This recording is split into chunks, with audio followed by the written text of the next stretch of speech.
नमस्कार मित्रांनो आणि मैत्रिणींनो, स्वागत आहे तुमचं पुन्हा एकदा माझ्या चॅनलवरती, ज्याचं नाव आहे परदेशी फॅमिली. तर आज आहे सोमवार, म्हणजे ज्या दिवशी तुम्ही हा व्लॉग बघताय त्या दिवशी आहे सोमवार, आणि ज्या दिवशी हा व्लॉग मी शूट केला आहे त्या दिवशी होती 16 तारीख, म्हणजे रविवार. सो हा व्लॉग रविवार स्पेशल व्लॉग आहे. तर आज आपण चालले आहोत नारायणपूरला एकमुखी दत्त मंदिरांच्या दर्शनासाठी. सो पुढच्या लोकेशनची इंट्रोडक्शन करून द्यायची गरज आहे असं मला काही वाटत नाही. मौत का कुआं है वह, सो टशन में निकले हैं मौत के कुएं के पास से हम जाने को दत्त मंदिर के लिए. भेटतोय काय कोणाच्या बाला असं म्हणत फुल कॉन्फिडन्स आहे मला. तर बघू शकता तुम्ही, समोर आहे नवले ब्रिज, ज्याला खरोखरच मोचा कुवा म्हणतात. डेअरिंगवालेच तिथून ये जा करतात, काही ऑफिसवाले तर रोजही ये जा करत असतील. सो मी माझ्या कानातल्याचा फ्लेक्स दाखवत, माझे नवीन घुंगूरवाले कानातले आहेत त्रिशूळवाले, ते दाखवत निघालेली आहे माझ्या नवऱ्यासोबत पुढच्या प्रवासासाठी. तर आपण आता लागलेलो आहोत तिथे हायवेला, आणि बघूच शकता तुम्ही किती छान तयार झाले होते मी स्टार्टिंगला, आणि हवेनी सगळ्या केसांची वाट लागलेली आहे. पण जो समोरचा नजारा आहे त्याने खूप छान वाटतं आहे. ठीक आहे, विस्कटली तर विस्कटली, तरी पण मी छानच दिसते, कशीही मी छानच दिसते. सो ब्लॉगमध्ये कंटिन्यू राहा. आता आपण जाणार आहोत जांभूळवाडीच्या तळ्याच्या, इथून पास होणार आहोत. तर ह्या वर्षी पाऊस होतोय नाही होतोय म्हणत भरपूर पाऊस झालेला आहे. समोर बघू शकता जांभूळवाडीचं तळं देखील पूर्णपणे भरलेलं आहे. 2 ते 3 वर्षांपूर्वी ह्याच तळ्याला पूर आला होता, जेणेकरून सगळ्या आपल्या परिसरातील नाल्या ओढ्यांना पूर आलेला होता. बरंचसं काही जीवितहानी झाली होती, भरपूर लोकांचं नुकसानही झालं होतं. हेच ते तळं ज्यामुळे सगळा कांड घडला होता, आणि आता तेच तळं किती सुंदर दिसतंय. तर त्या तळ्याला पास करून आता आपण प्रवेश करणार आहोत पुढे गाडीत हवा भरण्यासाठी. गाडीत हवा नव्हती, त्यामुळे सचिनने पहिल्यांदा गाडीमध्ये हवा भरून घेतली, कारण आता आपण हायवेला लागणार आहोत. पुढे गेल्यानंतर आपल्याला ते हवेवाले भेटतील, प्लंबर भेटतील. प्लंबर नाही हो, प्लंबर थोडी लागतात गाडीसाठी, काय म्हणतात, मेकॅनिक भेटतील, नाही भेटतील. म्हणून अगोदर गाडीमध्ये हवा भरून घेतलेली आहे, आणि पुढच्या प्रवासाला पुन्हा निघालेलो आहोत झुपूक. सो पुढे गेल्यानंतर मस्तपैकी हिरवे हिरवे हिरवे हिरवे हिरवे हिरवे हिरवे गार डोंगर होते, त्यानंतर होते पांढरे निळे असे आकाश, आणि तिथून पुढे डांबरी रोडवरून आम्ही सलग थेट आमचा ट्रॅक्टर तर नाही, आमची 2 व्हीलर, आमची स्प्लेंडर घेऊन चाललेलो आहोत कात्रज बोगद्याच्या आत, जो की समोर तुम्हाला दिसतच आहे. सो चला आता आपण जाऊयात कात्रज बोगद्यात. चला माझ्यासोबत तुम्ही देखील. बघा, बोगद्याची लांबी देखील लिहिलेली आहे, 1458 मीटर अशी बोगद्याची लांबी आहे. आता आपण पोचलेलो आहोत बोगद्याच्या आतमध्ये. लहानपणी जेव्हा स्कूलची ट्रिप वगैरे जायची, किंवा आम्ही इथून गावी जायचो कोल्हापूरला वगैरे, तेव्हा ट्रॅव्हल्समधून जेव्हा ह्या बोगद्याच्या आतमध्ये आम्ही जायचो तेव्हा खूप मोठ्याने ओरडायचो. पण आता 2 व्हीलरवरनं पण छान वाटतं. सो आता ते पास करून आपण आलेलो आहोत टोल नाक्याला. खेडशिवापूरचा टोल नाका आहे हा, आणि तिथून पुढे आपल्याला दिसणार आहे गाडीवान बाबांचं मंदिर आणि लक्ष्मी आईचं मंदिर. सो पटकन इथे पाया पडून घ्यायचं, कारण कुठल्याही लांबच्या प्रवासाला जाताना देवाच्या पाया पडून घेणं गरजेचं असतं. सो आता आपण पाया पडलेलो आहोत. बाप्पाचं मंदिर देखील व्हिडिओमध्ये शूट केलेलं आहे, आणि आता पोटपूजा देखील खूप गरजेची आहे, कारण भूक खूप जोरात लागली. घरातून फक्त आणि फक्त चहा पिऊन निघलो होतो आम्ही, आणि 1 क्रीम रोल खाल्ला होता. सो आता मोठ्या मोठ्याने उंदरं आवाज करत आहेत पोटाच्या आतमध्ये.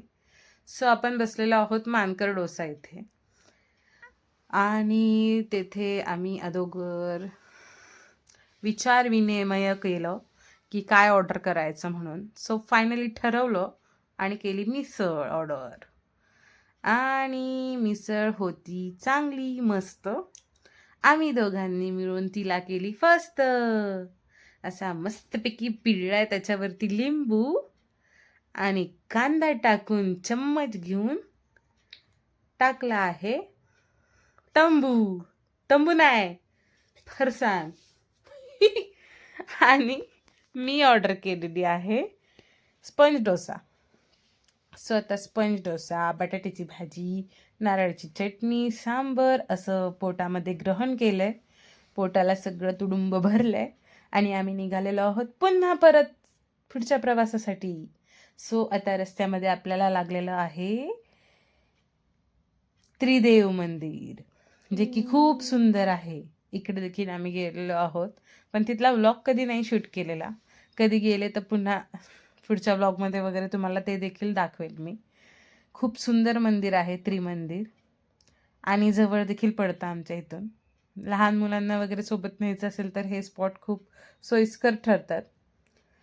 पण आजच्या ट्रिपमध्ये माझी दोन्हीही लेकरं घरी आहेत आणि त्रिमंदिर हे केळवडे इथे आहे. तुम्ही आत्ता पाहिलंतच, पाठीमागे ग्रीन कलरचा बोर्ड दिसला. रस्त्याला बऱ्यापैकी ट्रॅफिक होतं आणि आता आम्ही पोचणार आहोत फायनली नारायणपूरच्या इथे. नारायणपूरच्या इथून आतमध्ये आपण प्रवेश करणार आहोत आता. तिथून पुढचा प्रवास देखील प्लीज माझ्यासोबत कंटिन्यू राहून बघा. तुम्हाला दत्तांचं दर्शन घडवते घर बसल्या आणि खूप छान प्रकारे. इथून आपण गेलेलो आहोत आतमध्ये. हे झालं नारायणपूर गावची सीमा चालू. येथे देखील गाव असल्यामुळे, बाजार असल्यामुळे बऱ्याच प्रमाणामध्ये गर्दी असते. पण त्या गर्दीतून बाहेर पडल्यानंतर मस्तपैकी शेती आणि गावाकडची साईड तुम्हाला अनुभवता येते. आता इथून पुढे ट्रॅफिक नाही लागत. इथून पुढे फक्त आणि फक्त शेती आणि छान छान व्ह्यूज लागतात.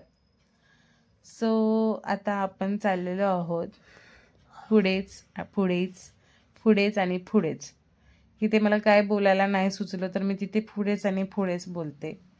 आणि मधून मधून मला पण बघा माझे केस कसे उडतायत आणि कशी मी सुंदरच राहणार आहे हे पण बघा.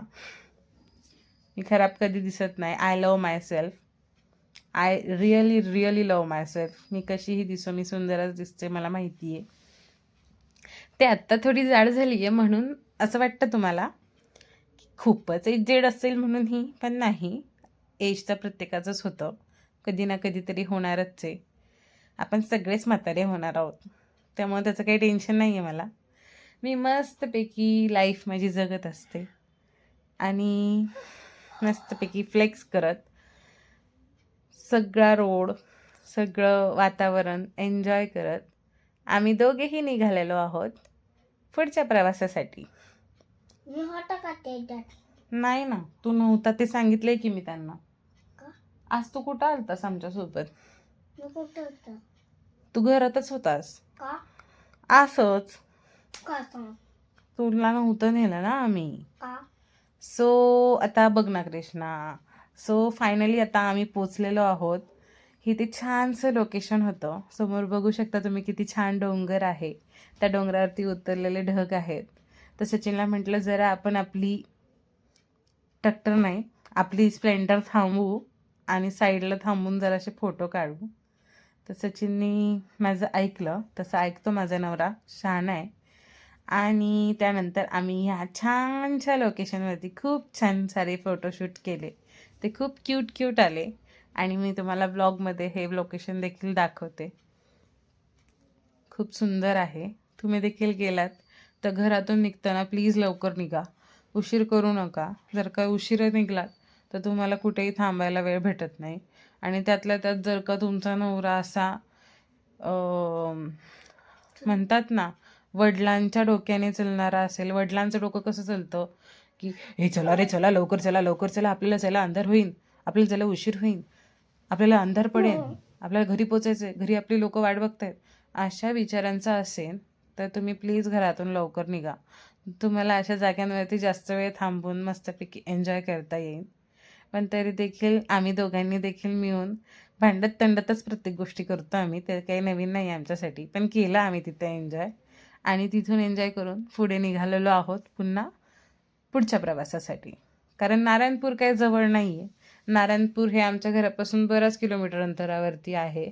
आणि येताना देखील आम्ही खूप मोठा कांड केला आहे. पहिल्यांदाच काहीतरी नवीन रोड ट्राय केला, तो पण संध्याकाळी 5-5:30च्या सुमारास. असं वाटलं की त्या रोडला ट्रॅफिक आहे, त्यामुळे आम्ही दुसरा रोड घेतला. त्या रोडचं लोकेशन खूप छान होतं, तिथनं व्ह्यूज खूप छान होते. पण त्या रोडनी जी फसगत केली, डायरेक्ट आम्हाला 12 ते 13 किलोमीटर खेडशिवापूर पडलं तिथून. सो आत्ताच्या समोरच्या सीनमध्ये तुम्ही बघत आहात की आता आपण नारायणपूरला पोहोचलेलो आहोत. तिथं भयानक पद्धतीचं ट्रॅफिक आहे.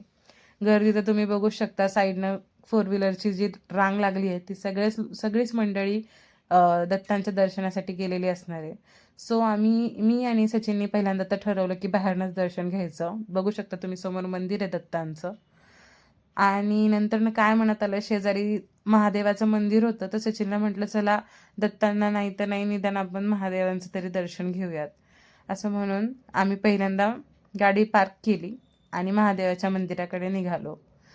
तर इथे तुम्ही बघू शकता की महादेवाच्या मंदिराचं जीर्णोद्धाराचं काम चालू आहे. आणि हे महादेवाचं मंदिर देखील खूप सुंदर आहे. आतमध्ये पार्वती माता आणि महादेव आहेत, जे की खूप सुंदर आहेत. इकडे छोटुली मुलगी मस्तपैकी बेलफूल वाहत होती. पण आम्ही कोणत्याही देवाला गेलो तर नाही घेत बेलफूल सहसा तरी, कारण ते शेवटी काय होतं, एक वेस्टेजच होऊन जातो आणि देवापर्यंत पोचतं नाही पोचतं आपण थोडी ना बघायला असतो. आणि ते पंडित लोकांचं तर वेगळंच असतं की इथे नका हात लावू, तिथे नका हात लावू, असं नका वाहू, तसं नका वाहू. सो आम्ही दर्शन घेण्यापुरतंच देवापर्यंत जातो. देवाकडे असं काही नसतं की त्याला फूल वाहाच, त्याला पेढा द्याच. देव हा वासाचा धनी असतो.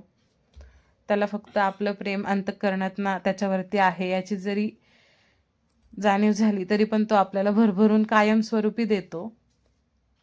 तर सगळ्यात पहिल्यांदा गाभाऱ्यात गेल्यानंतर इथे बाप्पाचं दर्शन झालं आपल्याला. हा उजव्या सोंडेचा गणपती आहे. आणि त्यानंतर बघू शकता तुम्ही, हा मंदिराचा गाभारा आहे आणि मंदिराचं असं सुंदर असं दगडी बांधकाम आहे. वरती घुमट आहे. ह्याला काय म्हणतात ते तुम्ही मला कमेंटमध्ये सांगा, घुमर का घुमट काय. आणि इथे समोर मी फोटो लावला आहे. इथे सुंदर अशी महादेवाची पिंड आहे आतमध्ये. आणि तिथून दर्शन घेतल्यानंतर आम्ही आलो आहोत दत्तांच्या मंदिरामध्ये दत्तांचं दर्शन घेण्यासाठी. तर सर्वप्रथम आम्ही पहिल्यांदा तिथे छोटूसं मंदिर आहे बाहेर, आधी त्याचं दर्शन घेतलं. मस्तपैकी आपोआप देवाच्या समोर गेल्यानंतर देवाच्या नामस्मरणाचा जप देखील होतो चालू, कारण देव हा अंतःकरणातच असतो. सो तुम्ही बघू शकता, आत्ता मी दत्तांचा देखील फोटो लावला होता. एवढा छान असं दर्शन झालं आमचं. आणि त्यानंतर मंदिराच्या बाहेर पडल्यानंतर पाऊस देखील सुरू झाला. जाताना बिलकुलही पाऊस नव्हता, पण देवदर्शन वगैरे खूप छान पद्धतीने झालं आता आपलं. आणि एवढ्या लांब येणं सार्थकी गेलेलं आहे. तर आता आपण परतीच्या वाटेला निघताना तिथेच थोडंसं पुढं आलं की हे सुंदर असं संगमेश्वरचं पण मंदिर आहे तिथे. हे देखील मंदिर खूप म्हणजे खूप सुंदर आहे. पण जसं की मी तुम्हाला मगाशीच सांगितलं की आम्ही उशिरा निघलो होतो, त्यामुळे आम्हाला घरी पोहोचायची खूप गडबड होती. कारण दोन्ही लेकरं घरी होती आणि त्यांचा फोन देखील येत होता की मम्मी पप्पा तुम्ही कधी येणार आहात म्हणून. तर मी बाहेरूनच मस्तपैकी फोटो काढले, व्हिडिओज काढले त्या मंदिराचे आणि पुन्हा परतीचा रस्ता धरला. तर जसं मी मगाशी म्हटलं तुम्हाला, जाताना बघा तुम्ही किती सुंदर असं वातावरण झालेलं आहे. आणि असं पावसाळ्यातच आपण ह्या अशा छान वातावरणात फिरू शकतो, कारण उन्हाळ्यात तर पूर्णपणे अंधार असतो. अंधार नसतो उन्हाळ्यात, ऊन असतं. हा कृष्ण मला डिस्टर्ब करतोय, त्यामुळे मला बोलायचं सुधरत नाहीये, थोडंसं ॲडजस्ट करून घ्या. तर बघू शकता तुम्ही मस्तपैकी किती हिरवीगार शेती आणि बैल, म्हशी, गाया सगळं काही आहे. बहुतेक ती मगाशी जी पाठीमागं गेली ती गाय होती, त्याला चुकून मी बैल बोलले, सॉरी बरं का.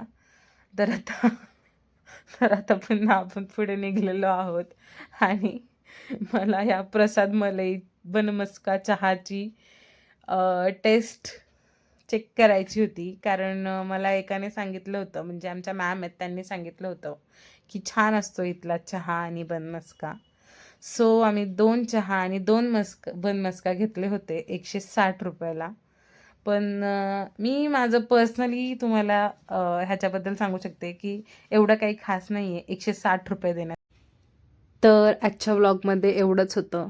आता आम्ही चाललेलो आहोत पुन्हा आमच्या घरी आणि घरी येताना मस्तपैकी थोडंसं ऊन, थोडंसं पाऊस, जसं की श्रावण चालू आहे त्यामुळे असंच वातावरण असतं, कधी पाऊस कधी ऊन. तर आजचा व्लॉग तुम्ही जर का बघितला असताल तर प्लीज चॅनलला सबस्क्राईब करा. माझा व्हिडिओ आवडला असेल तर व्हिडिओला लाईक करा आणि छानशी कमेंट देखील करा. पुन्हा भेटूयात पुढच्या